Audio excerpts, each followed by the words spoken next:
পারবে। মুসা আলাইহিস সালাতু ওয়াস সালাম বলতেছেন, আল্লাহ, আমার উম্মতেরা তোমার সাথে কথা বলতে পারবে না। আর শেষ জামানার শেষ নবী সে কতই না ভাগ্যবান, এবং তার উম্মতেরা কত ভাগ্যবান যে শেষ নবী আপনাকে দেখতে পারবে, শেষ নবীর উম্মতেরা আপনার সাথে কথা বলতে পারবে।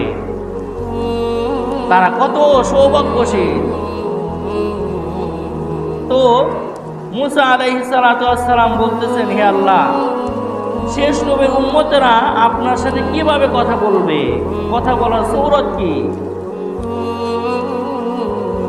তখন আল্লাহ তাআলা বলতেছেন যে আমার ওই শেষ নবীর উম্মতেরা যখন আমার সাথে কথা বলতে মনে চাইবে, তখন আমি আল্লাহ তাআলা তাদের জন্য আমার পক্ষ থেকে একটা কিতাব দান করব।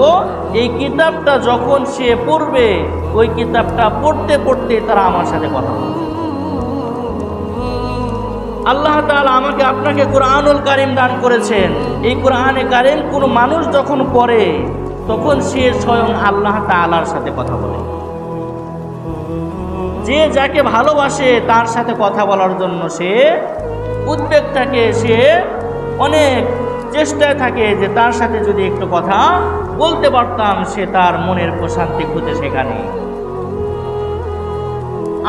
আপনিও আল্লাহ তাআলাকে সর্বোচ্চ ভালোবাসি। সেই ভালোবাসার খাতিরে যদি আমি কখনো আল্লাহ তাআলার সাথে কথা বলতে চাই, তাহলে আল্লাহ তাআলার এই কালাম কোরআনুল কারীম, এই কোরআনে কারীম যখন কোনো মানুষ তেলাওয়াত করে, স্বয়ং আল্লাহ তাআলার সাথে সেই জন্য কথা বলতে।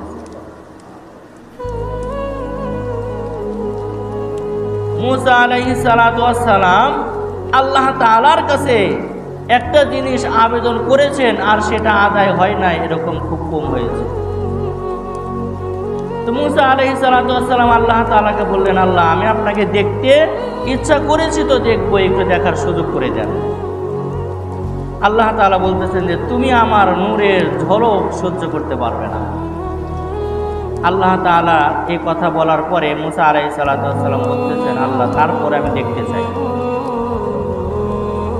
মুসা আলাইহিস সালাতু ওয়াস সালামের কাছে আল্লাহ তাআলা যখন এই কথা বললেন, তুমি আমার নূরের তাজাল্লির তাইজ সহ্য করতে পারবে না, মুসা আলাইহিস সালাতু ওয়াস সালাম বললেন, তারপরেও আমি আপনাকে একটু দেখতে চাই। আল্লাহ তাআলা বললেন, মুসা, তুমি যদি আমাকে দেখতেই চাও তাহলে তুর পাহাড়ের উপরে উঠো। মুসা আলাইহিস সালাতু ওয়াস সালাম তুর পাহাড়ের উপরে উঠলেন। তুর পাহাড়ের উপরে ওঠার পরে আল্লাহ তাআলা বললেন, মুসা, তুমি আসমানের দিকে তাকাও।